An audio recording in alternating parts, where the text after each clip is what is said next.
everything themselves. And the problem with that is that if you are looking at your competitors, you will see that they have hired people that have put in 10,000 hours plus into whatever domain that they're ruling. So like marketing and sales, branding. So if you are a DIY person who is trying to do all these different aspects of your business and you don't have that 10,000 hour count, then you're kind of creating like a pretty subpar brand and business.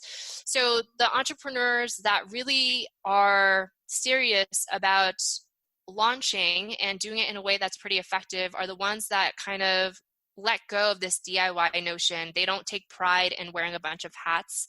They are actually really serious about hiring or, integrating the right people at strategic times. And like with the market that we're in right now, there's so many freelancers that are pretty affordable that can provide that support, which is really nice.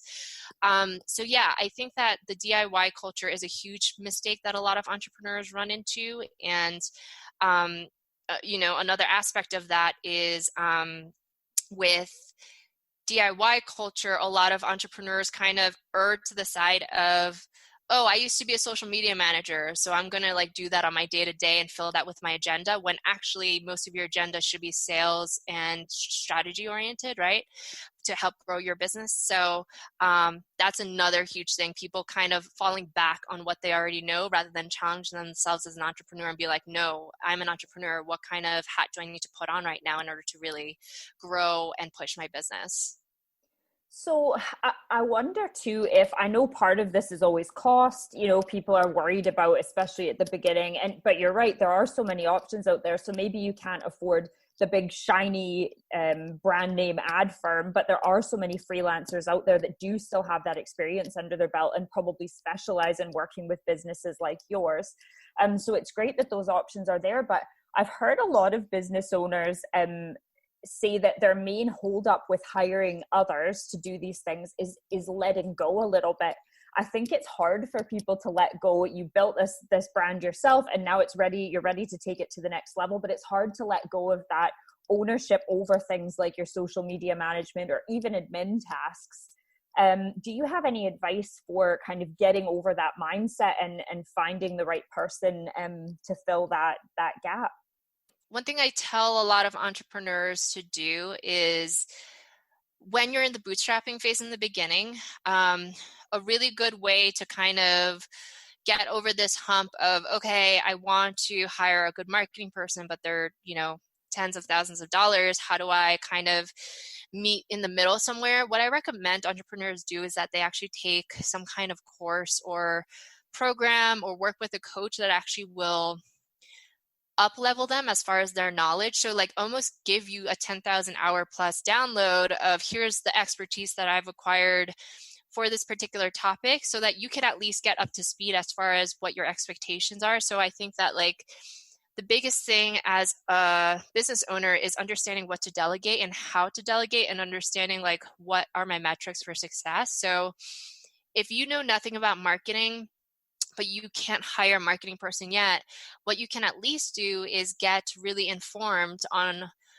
what can I recognize when I hire a marketing person, maybe even a marketing intern, what do I delegate to them so that they're at least doing things that are going to benefit me and get me to the place where I can, eventually hire a more expensive marketing person. So kind of taking these baby steps with your business, where of course, in the real world, not all of us have the funding we need to hire great people up front, but the baby step that you can take is at least getting up to speed on what works, what doesn't work. Because I actually see a lot of entrepreneurs waste a ton of time where they kind of push these different arms of their business without any knowledge of why they're doing it or what's going to work and not work. And they basically experiment for a really long time, and that wastes a lot of time. So for me, I think that taking realistic baby steps is kind of the key thing, and just building yourself up to the place where you can, hire really strong people towards the end of that journey. Well, that's great advice. Thank you. Because I think a lot of people are stuck, get stuck in that rut a little bit. They don't really know where to get started, and they are a little bit afraid to let go. But I think you're right. If you can kind of find that interim place where you put a little bit of effort and time into learning that yourself, then when the time comes to bring someone in, you have a better understanding of who will be the right fit for you and your business and what things you can sort of let them take over with. Yeah, 100%. I think that,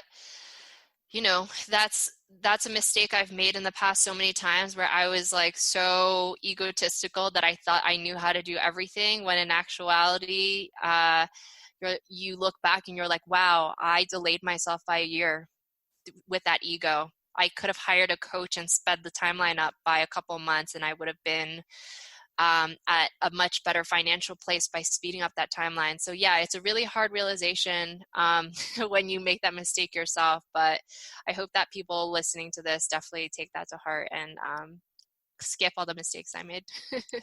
Well, speaking of mistakes you made yourself, so you've kind of shared one there with us, but do you have anything that stands out in your mind that you really learned the hard way, or that if you could pick one thing that you wish you knew before you started out in business, what would that be? Yeah, I mean, there's like multiple things, but I think, one big thing was just understanding, like, for example, with my first business, with the clothing business, there was this one time, so back in the day, majority of our income came through these like in-person music festivals where we would sell our clothing. And one year UPS lost, our biggest seller was hoodies, and UPS lost all of our shipment of hoodies.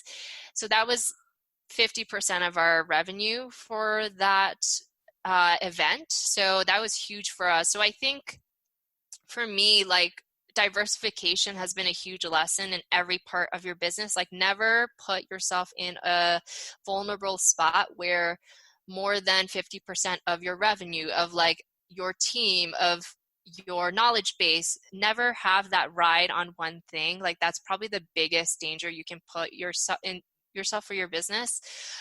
So I think risk management is a huge lesson that not many entrepreneurs talk about. And, unfortunately with COVID, it blew up in a lot of entrepreneurs' faces, where a lot of entrepreneurs did not have any type of risk management plan. So this event really took them by surprise. So I think risk management is such a huge thing for sure. Other mistakes is just something I've been saying a lot, just like the ego aspect. I think just not having the humility to, you can be a totally driven, ambitious entrepreneur and at the same time have the humility to say, I don't know everything, and let me explore that question, and always have that curiosity to explore that, I think is a huge one as well. And yeah, I think that's actually the number one thing I see in entrepreneurs as far as what stops them from reaching their full potential and growing, is just they almost put a ceiling on top of themselves with ego. That is actually something that blinds them from reaching their full potential. So I think that's another huge one too. Well, thank you so much for sharing that. You have given us so many things to think about, and myself as well. I've actually feel quite inspired after chatting with you. I think some of the advice that you've given is something that I could definitely take to heart as well. And it's hard sometimes to admit that you're doing things that are maybe holding you back, and to take that leap to really delve into what that is. But thank you so much for all that advice. That was fantastic. Yeah, thanks so much for having me. It was really fun to share that and to chat with you. I really appreciate you having me on.